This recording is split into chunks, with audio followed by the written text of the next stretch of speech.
Bueno, pues ahora paso de moderador a expositor. Déjenme decirles que el tema que voy a tratar es de voto alternativo, pero nada tiene que ver con el tema anterior de voto electrónico.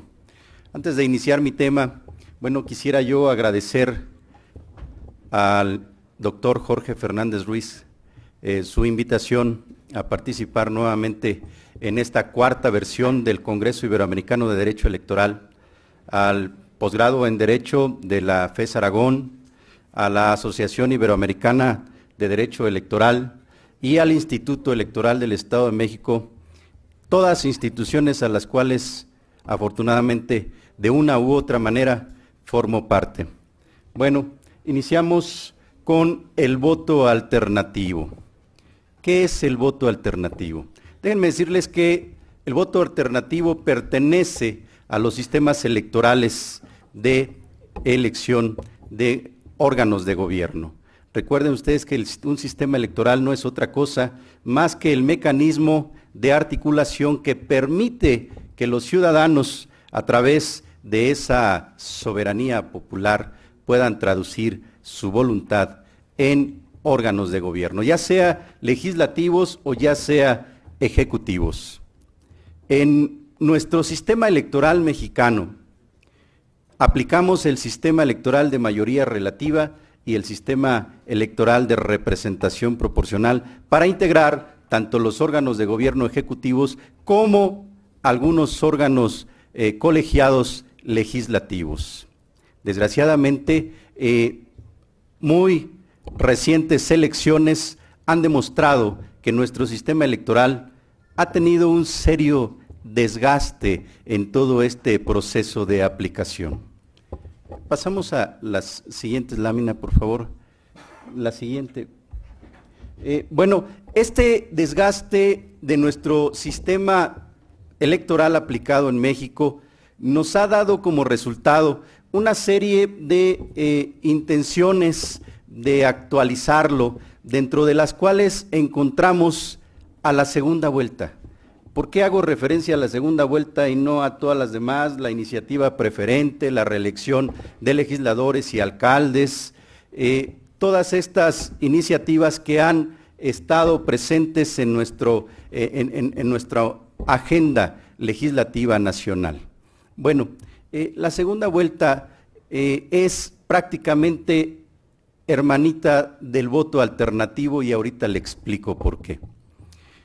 Resulta ser que si analizamos nosotros nuestro sistema electoral mexicano, nos daremos cuenta que, por ejemplo, Enrique Peña Nieto ha sido electo por aproximadamente el 22% de los ciudadanos inscritos en el padrón electoral.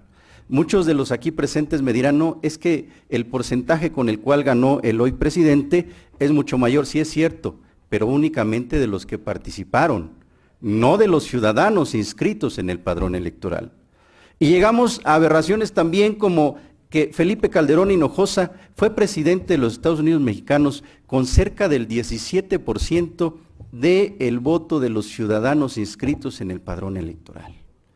Esto sí realmente es preocupante porque, pues, simple y sencillamente salen con una legitimación, algunos bastante cuestionada, otros con problemas de gobernabilidad, que bueno, se tendrán que aplicar algunos actos de gobierno que les pueda dar esa gobernabilidad que un proceso electoral no les dio, ¿sí?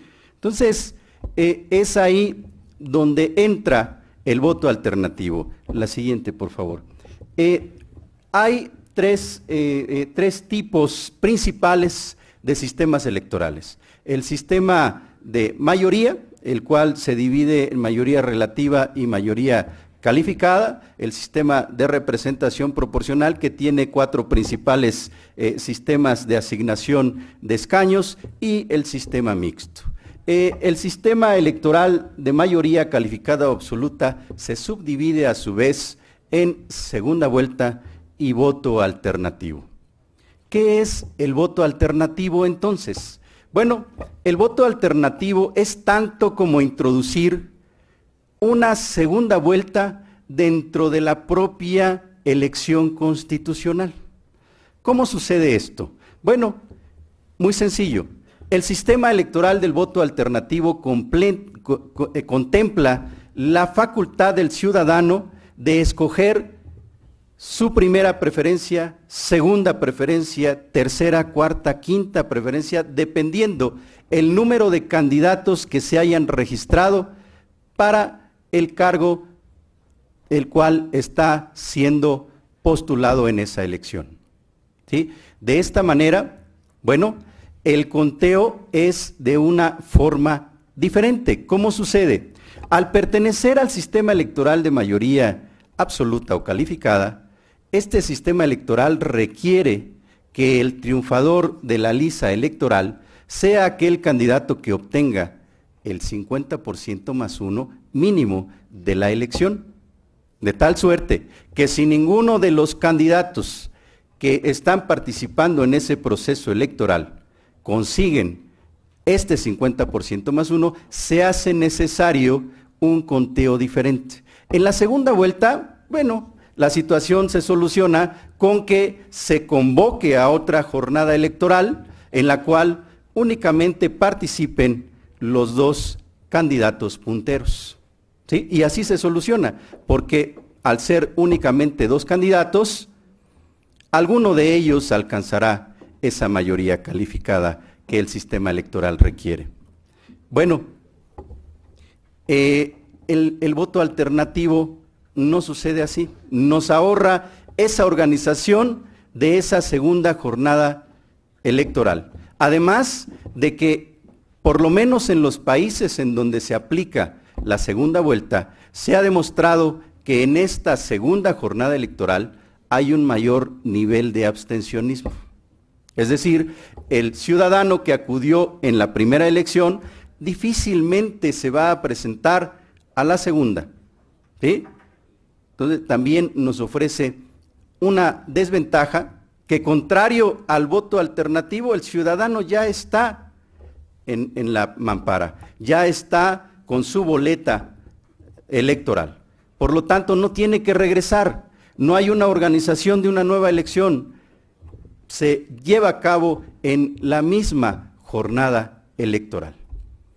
La problemática está en que ese ciudadano debe de elegir su primera, segunda, tercera, cuarta, etcétera, hasta el número de candidatos que haya de forma prelativa, porque de esto va a depender precisamente el conteo de votos. Pasamos a la siguiente lámina, por favor. No precisamente quien tiene el mayor número de votos en el primer conteo es el que resulta ganador al final. Por supuesto que no. Es más, el que resulta ganador al final estaba en tercer lugar en el primer conteo. ¿Sí? Bueno, en un segundo conteo, ¿qué es lo que sucede? En ese segundo conteo, el candidato que obtuvo el menos número de votos es eliminado, es excluido, pero sus votos, no crean ustedes que se tiran a la basura y ya no sirven, no, por supuesto que no. Ahí es donde viene lo valioso de este sistema electoral. Se toman en cuenta entonces cuáles son las segundas preferencias de esos electores. Y entonces se realiza una reasignación a los otros candidatos que todavía están participando en la contienda electoral. De tal suerte que en este segundo conteo, bueno, vuelve a haber otro candidato que tenga menos número de votos. Al tercer conteo, ese candidato ya no participa, es excluido. Y sucede exactamente lo mismo que en el proceso que les reseñaba yo anteriormente.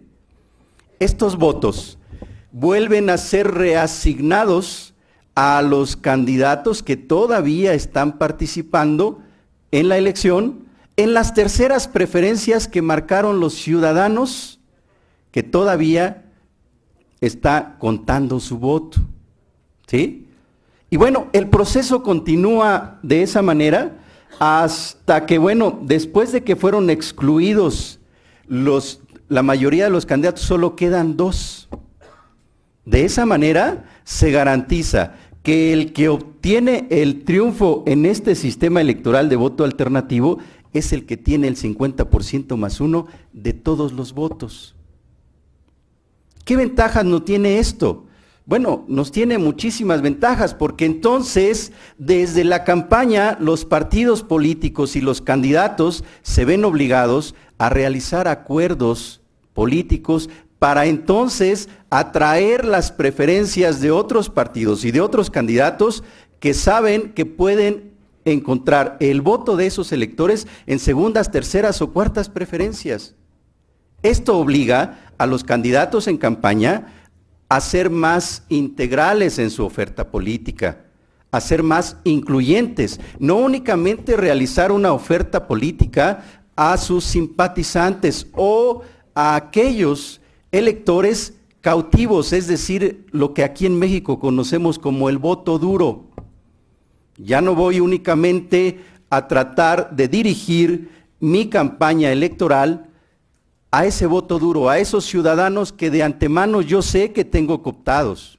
No, tengo que abrir mi oferta política y por lo tanto mi plataforma a un número de ciudadanos más amplios. Tengo que ser más incluyente. Esto genera, obviamente, acuerdos y esto permite una mayor gobernabilidad.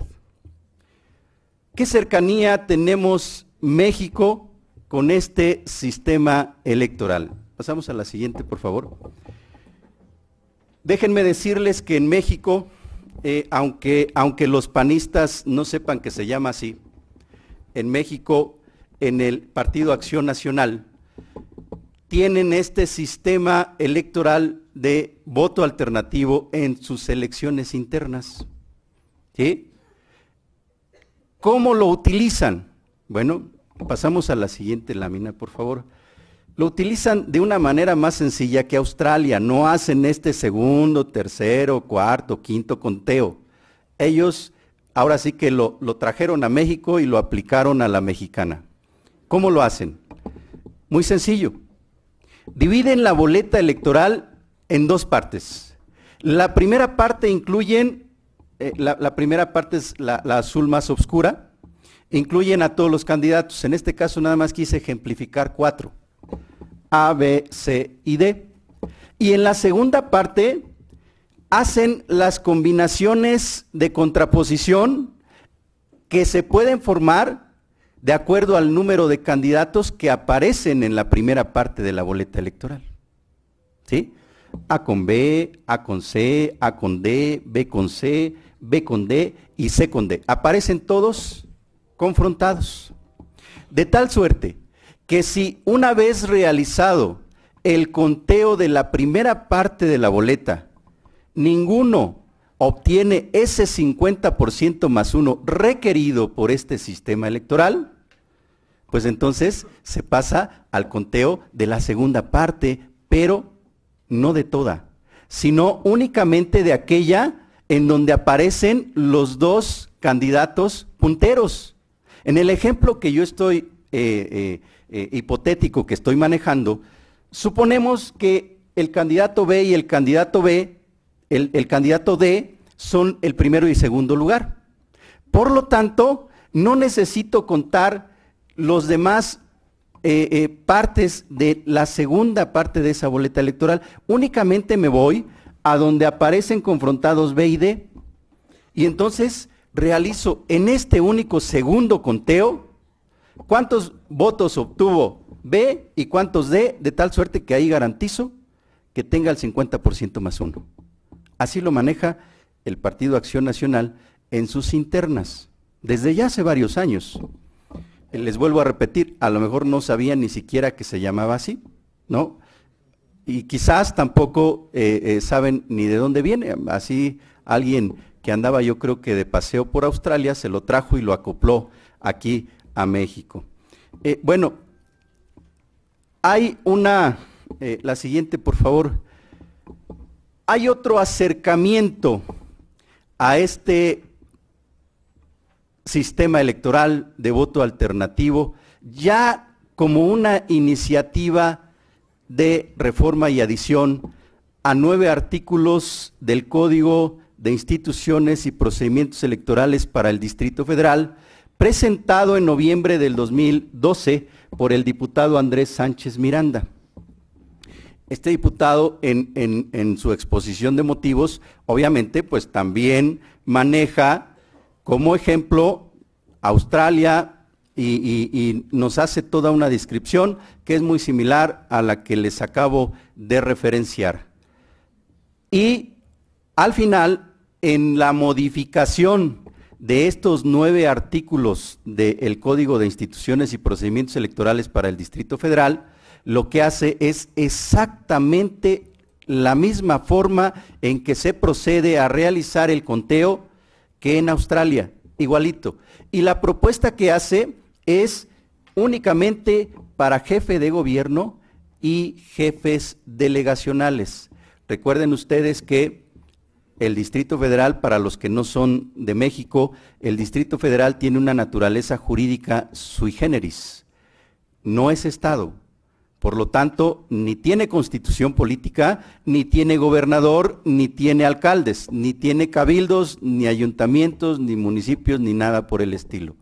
Tiene un jefe de gobierno, tiene unos estatutos de gobierno y tiene jefes delegacionales, ¿sí? Por lo tanto, en esta modificación que propone este diputado, bueno, únicamente lo está proponiendo para jefes de gobierno y jefes delegacionales.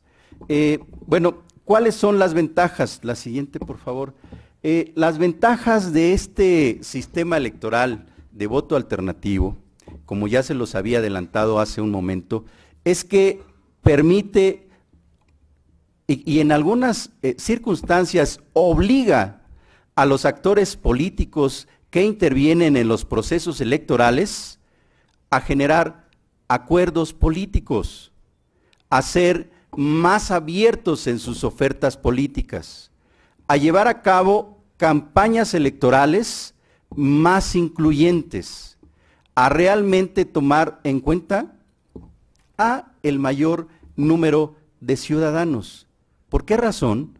Pues simple, porque sabe que en una segunda, tercera o cuarta preferencia, si es que no es el primero en esa preferencia, puede lograr obtener el triunfo electoral. ¿Cuáles son sus desventajas? Porque digo, no todo es bonito ni es perfecto, ¿no? También hay desventajas. Pasamos a la siguiente lámina. Una de las desventajas es que requiere de una mayor preparación de los ciudadanos. Ya nos decía nuestro colega ponente, los analfabetas electores, ¿no? Digo, puedo o no coincidir. Lo cierto es que esto requeriría de que los institutos electorales generaran todo un proceso de capacitación a los ciudadanos para esta nueva forma de votar. Y no es difícil, recordemos tan solo con estas reformas que se dieron a la Constitución en noviembre del 2007, a la Constitución mexicana me refiero, en noviembre del 2007 y a las subsecuentes reformas legales en materia electoral que se dieron en enero del 2008, en donde las coaliciones ya no podían aparecer en la boleta electoral con un solo logotipo, como sucedía antes, ¿sí? Ahora era necesario que cada partido apareciera con su propio logotipo y el ciudadano, la manera de identificar que esos partidos estaban postulando al mismo candidato era que aparecía el nombre del mismo candidato en los partidos coaligados. El problema viene para el conteo distrital, porque la ley dice, bueno, en el cómputo y escrutinio asignamos el voto al candidato, pero esos votos se separan, ¿sí? Si son 3 partidos coaligados, si el elector votó por uno de ellos, no pasa nada. El voto es para el candidato y el partido. Pero si el elector votó por 2 partidos coaligados, el voto es para el candidato, pero ese voto se separa para que en el cómputo distrital pueda ser asignado a los partidos coaligados. Si el ciudadano votó por 3 partidos coaligados, el voto en el escrutinio y cómputo cuenta para el candidato, pero se reserva esa boleta para la asignación de votos a los partidos políticos en el cómputo distrital, que es al miércoles siguiente al día de la elección. En esta asignación, bueno, la ley federal lo resuelve muy bien. La ley electoral del Distrito Federal, bueno, también lo resuelve, pero no de manera, a mi consideración, correcta. ¿Cómo lo resuelve en materia federal? Muy sencillo. Dice, si son los votos a 2 partidos, se reparten de forma equitativa. Si sobran votos por repartir en esta división aritmética, el voto restante se asignará a aquel partido que por sí solo obtuvo más número de votos. Y lo mismo sucede si son 3 o son 4. Así lo resuelve la ley federal. Pero en el Distrito Federal, tan simple, el voto cuenta para el partido, para el candidato, pero para los partidos no cuenta. Por lo tanto, bueno, pues su número de votos se verá reducido en términos de asignación de escaños por representación proporcional, porque van a ser menos número de votos. ¿Sí? Bueno, de esta manera se pudiese resolver que, para empezar, resultó algo complicado, no solo en términos de que los partidos tenían que concientizar a los ciudadanos electores que tenían que votar no solo por su candidato, sino por ellos. Porque entonces el voto, si votaban por otro partido, aunque estaban postulando al mismo candidato, no tenía los mismos efectos electorales, los mismos efectos políticos para ese partido en términos de asignación en el sistema electoral de representación proporcional. Y bueno, el obstáculo, o por lo menos la problemática ante la que se enfrentaron los institutos electorales, sobre todo el Instituto Federal Electoral, que contempla esta forma de cómputo distrital, fue capacitar, obviamente, primero a los funcionarios de mesa directiva y después a los integrantes de los diversos consejos distritales, ¿sí? Para que esta asignación de votos fuera de la manera que legalmente se encuentra. Por lo tanto, yo creo que esta desventaja pues sería solventada, no habría mucho problema. Otro de las desventajas que se le encuentran a este sistema electoral es que en los países en donde existe una diferencia ideológico-política o étnica muy profunda, es difícil que este sistema funcione porque no pueden generarse los acuerdos necesarios que operan en este sistema electoral. Bueno, tampoco son verdades absolutas. No podemos decir que ya es una verdad universal, y yo creo que también este obstáculo sería solventado. ¿Cuál es la situación que guarda la iniciativa de ley que acabo de contarles? Bueno, el diputado Andrés la presentó a la Asamblea Legislativa del Distrito Federal. En la Asamblea Legislativa fue turnada a la comisión correspondiente y todavía se encuentra en estudio. No ha sido votada. Yo espero que, bueno, así como son de adelantados los diputados asambleístas para aprobar otras leyes, también se ocupen de aprobar esta, ¿no? Aunque bueno, así como funciona, yo recuerdo que hace algunos años que fui asesor de la Asamblea Legislativa y luego asesor de la Cámara de Diputados, recuerdo que en una ocasión, en un encargo que me hizo el diputado al cual yo asesoraba, me dice, a ver, aquí están estos dictámenes de la comisión a la cual pertenecía, y necesito que todos aquellos que proponga el partido X encuentren los fundamentos para que no la aprobemos. O sea, oye, a ver, voy a poner un nombre ficticio, oye, a ver, Francisco, es que resulta ser que esta iniciativa metodológicamente está bien hecha, está bien formulada. El contenido de fondo también está bien sustentado en términos sociológicos, políticos y jurídicos. Tiene viabilidad, sí, pero la propone el partido X y por lo tanto no pasa, ¿no? Entonces, nos movemos en un sistema legislativo en donde los grupos parlamentarios prácticamente tienen cooptado las decisiones principales de qué iniciativas pasan y cuáles no. Yo espero que logremos superar esta situación y que iniciativas que vienen a revolucionar nuestro sistema electoral mexicano para poder prácticamente modernizarlo, para poder regresarlo a los beneficios que debe de dar un sistema electoral a su sociedad, sean tomados en cuenta. Es cuanto en mi participación, traté de ser lo más concreto posible y bueno, pues pasamos a una ronda de preguntas y respuestas. Creo que ya fueron repartidos algunas tarjetitas. Yo les ruego que por favor pongan su nombre y la pregunta de forma concreta. Muchas gracias. Muchas gracias. Gracias. Espero que pongan en la tarjetita sus nombres, su pregunta muy concreta y si tiene un destinatario, bueno, que vaya dirigida a cualquiera de los ponentes en esta mesa de trabajo para que sea contestada en sus términos. Muchas gracias.